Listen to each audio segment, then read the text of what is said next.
आजच्या निकालाने हे स्पष्ट केलंय की संपूर्ण महाराष्ट्र हा नरेंद्र मोदीजींच्या पाठीशी आहे आणि मोदीजींनी जो नारा दिला होता, एक है तो सेफ है, महाराष्ट्रातल्या सर्व समाजातल्या लोकांनी एकत्रित येऊन हा नारा यशस्वी केलेला आहे। सगळ्यांनी एकत्रित मतदान केलेलं आहे आणि विशेष आभार आमच्या लाडक्या बहिणींचे देखील आहेत की ज्यांनी आम्हाला खूप आशीर्वाद दिलेला आहे। यासोबत खऱ्या अर्थानं जो फेक नरेटिव्ह तयार करण्यात आला होता, त्या फेक नरेटिव्हच्या विरोधात लढणाऱ्या ज्या वेगवेगळ्या संघटना आहेत राष्ट्रीय विचारांच्या, त्या संघटनांचा विजय आहे आणि विशेषतः जे मतांचं ध्रुवीकरण करण्याचा प्रयत्न या महाराष्ट्रामध्ये महाविकास आघाडीने केला होता, त्याच्या विरोधात लोकांमध्ये जनजागृती करणारे आमचे विविध पंथांचे जे संत आहेत, त्यांचा देखील हा विजय आहे की ज्यांनी महाराष्ट्राला एक ठेवलाय। अशा सगळ्यांचा हा खऱ्या अर्थानं विजय आहे। गावामध्ये, पाड्यामध्ये, तांड्यामध्ये, वाडीमध्ये, वस्त्यांमध्ये सगळीकडे जाऊन ज्यांनी हा अलख जगवला त्यांचा विजय आहे। आणि खऱ्या अर्थानं महाराष्ट्रातले आमचे महायुतीचे जे लाखो कार्यकर्ते आहेत, या कार्यकर्त्यांचा विजय आहे। माननीय मुख्यमंत्री एकनाथराव शिंदेजी, मी, अजितदादा, आमचे रामदास आठवलेजी, आमचे सगळे मित्रपक्ष, आमच्या एकजुटीचा हा विजय आहे। त्याच्यामुळे मला असं वाटतं की प्रचंड मोठा अशा प्रकारचा विजय आज मिळालेला आहे। या निमित्ताने मी निश्चितपणे आमच्या देशाचे गृहमंत्री अमितभाई शहा यांचे देखील मनापासून आभार मानतो की ज्यांनी या ठिकाणी महाराष्ट्रामध्ये येऊन आमच्या कार्यकर्त्यांमध्ये ऊर्जा भरली। आमचे राष्ट्रीय अध्यक्ष नड्डाजी असतील, आमचे राजनाथ सिंगजी असतील, नितीन गडकरीजी असतील, सगळ्या राष्ट्रीय नेतृत्वाने आम्हाला या ठिकाणी अतिशय चांगल्या प्रकारे मार्गदर्शन केलं। आमचे प्रभारी असतील, या ठिकाणी आमच्या महाराष्ट्रामध्ये पियुषजी असतील, भूपेंद्रजी असतील, आमचे सगळे जेवढे या ठिकाणी आम्हाला मार्गदर्शन करत होते त्या सगळ्यांनी मला असं वाटतं की या विजयामध्ये हातभार लावलेला आहे। आणि निश्चितच महाराष्ट्राच्या जनतेपुढे आम्ही नतमस्तक आहोत। याच्यापेक्षा जास्त आज या ठिकाणी काही बोलताच येत नाही। अक्षरशः साष्टांग दंडवत महाराष्ट्राच्या जनतेला, ज्या महाराष्ट्राच्या जनतेने हे प्रेम दिलेलं आहे। आणि मला असं वाटतं की जो काही एक विषारी प्रचार सातत्याने झाला, त्या प्रचाराला महाराष्ट्राच्या जनतेने आपल्या कृतीतून उत्तर दिलेलं आहे। आणि म्हणून अशा जनतेचा मी आभार मानतो, ज्यांनी ही एकी दाखवली आहे त्यांचा मी आभार मानतो।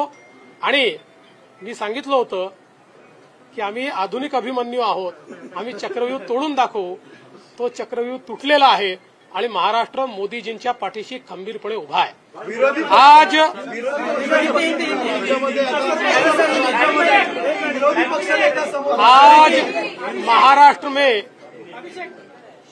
महाराष्ट्र की जनता ने जो अप्रत्याशित इस प्रकार की जीत हमको दी है, इससे ये बात पूरी तरीके से स्थापित होती है कि महाराष्ट्र ये प्रधानमंत्री मोदी जी के पीछे है। और मोदी जी ने जो नारा दिया था, एक है तो सेफ है, इस नारे को यथार्थ में लाते हुए महाराष्ट्र के सभी समाज के सभी लोगों ने एकता दिखाते हुए महाराष्ट्र में मतदान किया है और इसके कारण ये इतनी अच्छी जीत हमको मिली है। मैं विशेष रूप से हमारी लाडली बहनों का, लाडले भाइयों का, लाडले किसानों का, सभी का बहुत आभार व्यक्त करना चाहता हूं। लाडली बहनों ने तो बहुत आशीर्वाद हमको दिया है, जिसके कारण हम लोग निश्चित रूप से एक अच्छा विजय यहां पर संपन्न कर पाए। इसके साथ साथ लोकसभा में जिस फेक नैरेटिव को तैयार किया गया था और यहां पर जिन ताकतों ने अराजकता के माध्यम से फेक नैरेटिव को परकोलेट किया था, उनके खिलाफ लड़ने वाली सारी जो राष्ट्रीय ताकतें थी, जो राष्ट्रवादी विचारों की जितनी हमारी ताकतें थी, वो सारी ताकतों ने मैदान में उतरकर उस फेक नैरेटिव को समाप्त कर दिया। इसलिए उन सभी संगठनों का भी मैं आभार व्यक्त करता हूं जिन्होंने ये करके दिखाया। साथ साथ महाराष्ट्र में जो पोलराइजेशन का प्रयास किया गया था और किसी जाति विशेष, धर्म विशेष को, एक धर्म विशेष को पोलराइज करने का जो प्रयास किया गया था, मुझे लगता है वो प्रयास सफल नहीं हुआ, क्योंकि महाराष्ट्र में एक बहुत बड़ी परंपरा है, संतों की परंपरा है। इस परंपरा का निर्वाह करने वाले अलग अलग पंथों के जो हमारे सारे साधु संत हैं, उनका भी आशीर्वाद हमको मिला, जिन्होंने बिल्कुल गांव गांव तक जाकर अलख जगाया और एक रहने का संदेश दिया, जिसके कारण मैं ऐसा मानता हूं कि एक बहुत अच्छा विजय हमको मिला है।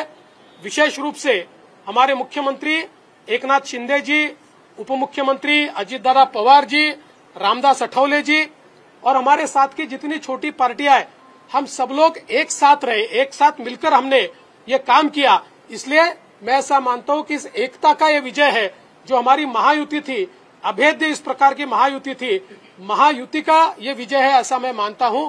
और साथ साथ मैं हमारे प्रधानमंत्री जी का तो आभार व्यक्त करता हूं, उनके कारण ही हमको ये जीत मिली है। लेकिन हमारे देश के गृह मंत्री श्री अमित शाह जी, जिन्होंने महाराष्ट्र में आकर कार्यकर्ताओं में एक ऊर्जा का संचार किया, मैं उनका भी आभार व्यक्त करता हूं। हमारे राष्ट्रीय नेतृत्व हमारे नड्डा जी है, हमारे राजनाथ जी है, हमारे नितिन गडकरी जी है, इनका भी आभार व्यक्त करता हूं। हमारे जो चुनाव के प्रभारी है, हमारे जो महाराष्ट्र से मंत्री है, इन सभी का मैं बहुत दिल से आभार व्यक्त करता हूं कि पूरी पार्टी ताकत से हमारे साथ खड़ी हुई। और सबसे महत्व की बात है, हमारे नेताओं ने, हमारी पार्टी ने केवल बीजेपी की सीटों पर काम नहीं किया, हमारी पार्टी ने सारे के सारे महाराष्ट्र के जितने 288 सीटें थी, हमारे दोस्तों की सीटों पर भी काम किया। और मुझे ऐसा लगता है कि इसके कारण एक बहुत अच्छा यहाँ कार्य संपन्न हुआ। हमारे भूपेंद्र यादव जी, अश्विनी वैष्णव जी, हमारे शिवप्रकाश जी, इनका भी मैं आभार व्यक्त करता हूँ। हमारे यहाँ पर जो हमारे सारे अलग अलग प्रांतों से भी जिन लोगों ने हमको मदद की, उनका भी मैं आभार व्यक्त करता हूँ। हमारे पीयूष जी का मैं आभार व्यक्त करता हूँ, हमारे शिवराज सिंह चौहान जी का भी मैं आभार व्यक्त करता हूँ। मुझे ऐसा लगता है कि एक प्रकार से सामूहिक रूप से हम लोग जब उतरे, तो ये सामूहिक ताकत एक ऐसी ताकत बनी जिसने दिखा दिया कि महाराष्ट्र ये मोदी जी के ही साथ है।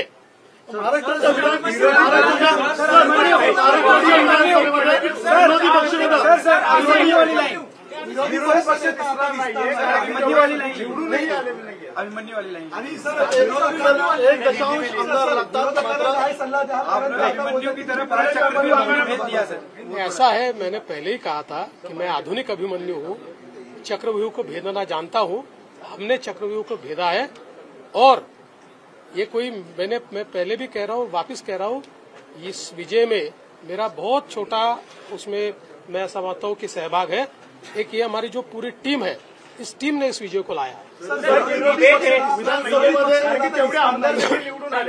मला असं वाटतं की कुठल्याही लोकशाहीमध्ये एक चांगला विरोधी पक्ष असणं हे गरजेचं आहे। त्यामुळे जे काही विरोधी पक्षाचे लोक निवडून आलेले आहेत त्यांचा आम्ही सन्मान करू। त्यांचा आवाज छोटा असो की मोठा असो, ते ज्या योग्य गोष्टी सांगतील त्या योग्य गोष्टींवर आम्ही त्यांना प्रतिसाद देऊ। पहिले मराठी हो जातो फिर ईव्हीएम पुन्हा कापर फोडताय, हिंमत असेल तर बॅलेट पेपरवर निवडणुका घ्या, आता असं विरोधक म्हणतायत, काय सांगा? आम्हाला ते माहितीच होतं, जर झारखंडमध्ये झारखंड मुक्ती मोर्चा जिंकला तर तिथलं ईव्हीएम टॅम्पर प्रूफ, परफेक्ट, एकदम जनमताचा कौल, लोकशाहीचा विजय। आणि महाराष्ट्रामध्ये हे धाराशाही झाल्याबरोबर लोकशाही खतऱ्यात आलेली आहे, ईव्हीएम प्रॉब्लेम मध्ये आहे, ईव्हीएम टॅम्पर झालेला आहे। मला असं वाटतं की कुठेतरी अशा परिस्थितीमध्ये आत्मचिंतन केलं पाहिजे आणि खरी कारण काय आहे। मला काय त्यांना सल्ला द्यायचा नाही आहे, मी तेवढा मोठाही नाही आहे, पण कधीतरी त्यांना खरी कारण काय आहेत याचा विचार करावा लागेल। मुख्यमंत्री पदाची स्वप्न पाहिली असे राष्ट्रवादी आणि काँग्रेसमधल्या बड्या नेत्यांचा या विधानसभा निवडणुकीमध्ये पराभव झालेला आहे। असं लोकशाहीची हीच खरी मला असं वाटतं गंमत आहे की लोकशाहीमध्ये कोणाला जनता डोक्यावर घेईल आणि कोणाला जनता धाराशाही करेल हे सांगता येत नाही। या निवडणुकीने पुन्हा एकदा ते दाखवून दिलं। मुख्यमंत्री सवाल आहे सर, इतकं मोठ्या प्रमाणामध्ये यश मिळालेलं आहे, मागच्या वेळेस दातृत्व दाखवत भाजपाने एकनाथ शिंदेना सीएम पद दिलं. आता सगळ्या तुमच्या लोकांच्या अनेक राजकीय नेत्यांची बाईट्स येत आहेत की बाबा प्रतिक्रिया येत आहेत की भाजपाला आता यश मिळालं तर भाजपाने मुख्यमंत्रीपद घ्यायला हवं. साहेब, या बाबतीत माननीय अमितभाई शहांनी प्रेस कॉन्फरन्समध्ये क्लिअरली सांगितलेलं आहे, मुख्यमंत्रीपद हे कुठल्या निकषावर नाही. मुख्यमंत्रीपद तीनही पक्षाचे नेते एकत्रित बसून ठरवतील. एकनाथराव शिंदेजी त्यांच्या पक्षाचे राष्ट्रीय अध्यक्ष आहेत, अजितदादा त्यांच्या पक्षाचे राष्ट्रीय अध्यक्ष आहेत आणि आमचे जे राष्ट्रीय अध्यक्ष आहेत त्यांना आमचं पार्लमेंटरी बोर्ड हे ऑथराईज करतं. ते बसून जो निर्णय घेतील तो निर्णय असेल. कुठलाही वाद नाहीये, कुठलाही विवाद नाही.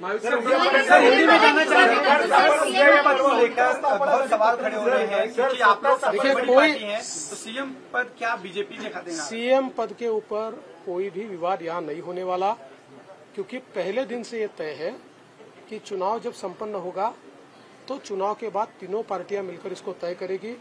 हमारे नेता आदरणीय होम मिनिस्टर साहब ने प्रेस कॉन्फ्रेंस में ये बहुत स्पष्ट शब्दों में बताया है कि चुनाव के बाद तीनों पार्टियां बैठेगी और इसका निर्णय करेगी.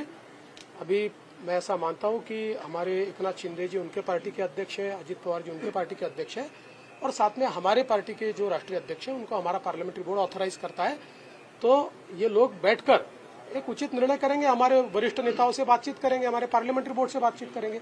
जो निर्णय होगा वो सबको मान्य होगा, इसमें कोई विवाद नहीं.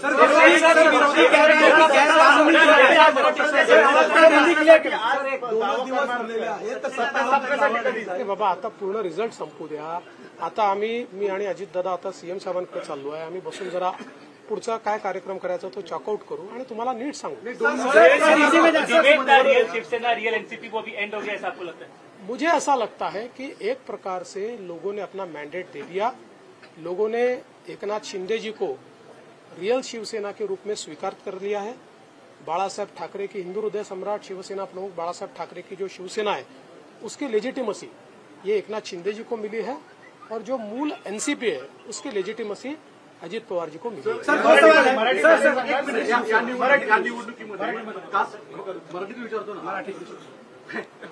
या निवडणुकीमध्ये कास्ट पोलरायझेशन करण्याचा प्रयत्न महाविकास आघाडीकडनं आवर्जून केला गेला, विशेषतः मराठवाड्यामध्ये आणि विदर्भामध्ये पण वेगवेगळ्या ठिकाणी अशा स्वरूपाचा प्रचार केला गेला.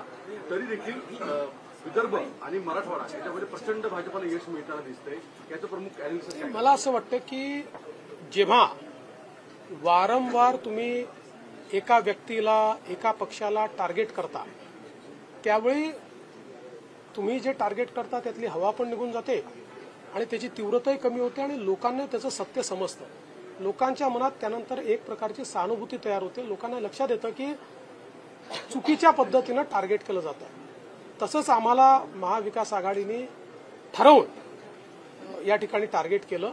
पण मला असं वाटतं की हळूहळू लोकांनी लक्षात आलं, कारण आमचा ट्रॅक रेकॉर्ड चांगला आहे. आम्ही नेहमी पॉझिटिव्ह काम केलेलं आहे. त्यामुळे आमचा ट्रॅक रेकॉर्ड पाहून लोकांनी या ठिकाणी मतदान केलं.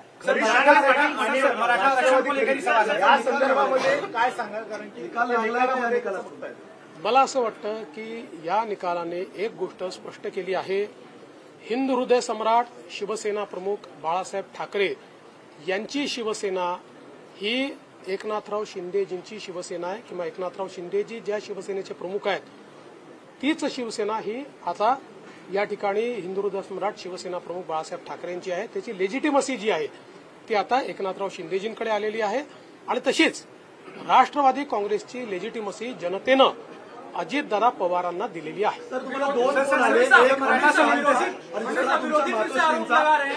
बोलणं झालं आईसोबत आणि अमित शहा. आईचा तर फक्त आशीर्वाद घेतलाय.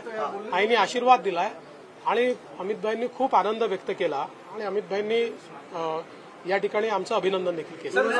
मराठा आरक्षण को लेकर बड़ा मुद्दा बना. इसके बावजूद आपकी पार्टी बड़ी जीत यहाँ पर हासिल करी. आपके ऊपर चूंकि एक तरह से आरोप हुआ, आपको अभद्र शब्दों में आपके खिलाफ जो है आलोचना करी गई, क्या ये उस वजह से मराठा आरक्षण का जो एक आंदोलन था वो फेल हुआ और जो मैंडेट था वो अब कहीं न कहीं आप लोगों के? देखिए, मैंने इससे पहले भी कहा था कि लोकसभा के चुनाव में हमको 43.6% मिले थे, उनको 43.9% मिले थे. तो अगर मराठा समाज ने हमको वोट नहीं दिया होता तो क्या हम 43.6% पर पहुंचते? मराठा समाज हमारे साथ था, है और रहेगा. ओबीसी समाज हमारे साथ था, है और रहेगा, सारे समाज। आज आप जब इसको डिसाइफर करेंगे, जब आप इसका विश्लेषण करेंगे तो आपके ध्यान में आएगा कि सब समाज हमारे साथ में।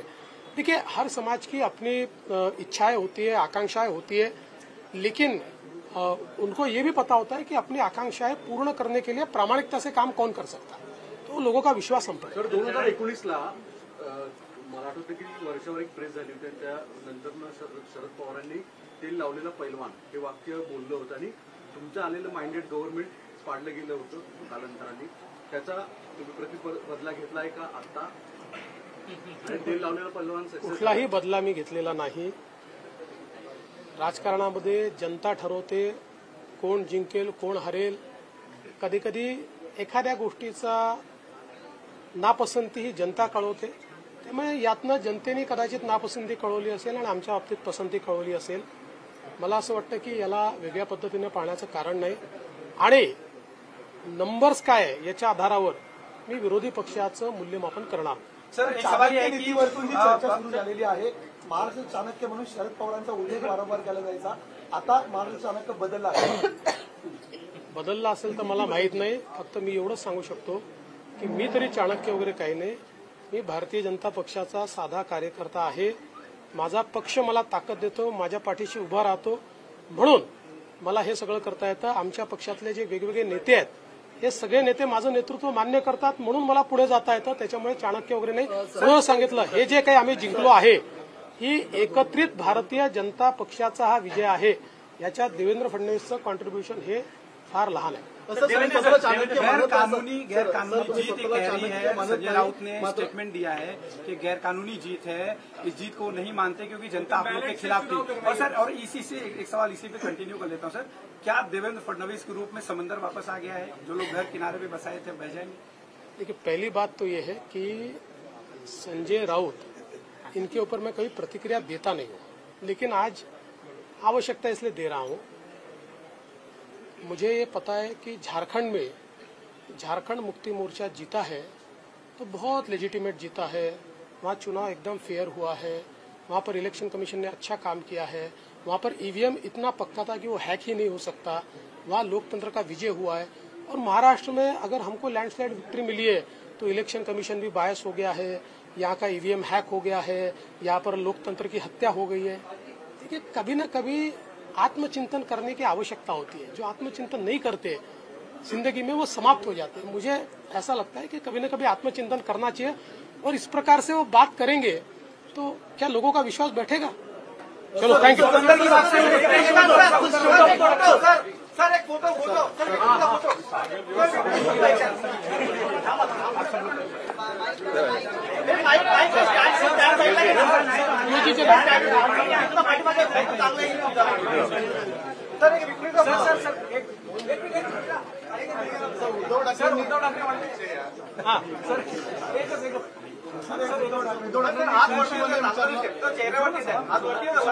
असं सर एक मिनिट, सर उद्धव ठाकरेंनी खुनशीपणे म्हटलं होतं, एकतर तू राहशील किंवा मी तरी राहील या निवडणुकीमध्ये, काय उत्तर द्याल त्यांना? ते मी त्याच वेळेस उत्तर दिलं होतं की तुम्ही राहाल आणि मी राहील। राजकारणामध्ये कोणीच कोणाला संपवू शकत नाही। जनता तुम्हाला कमी अधिक करते, त्याच्यामुळे मी आहे आणि तेही आहे। Thank you sir, thank you sir. समंदर वाला जवाब नहीं दिया सर आपने।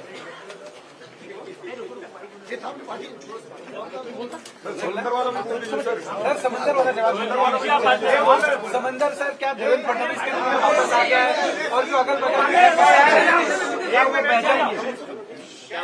बड़ी चर्चा सर आपके इस बयान। देखिए, समंदर 2022 में ही वापिस आ गया।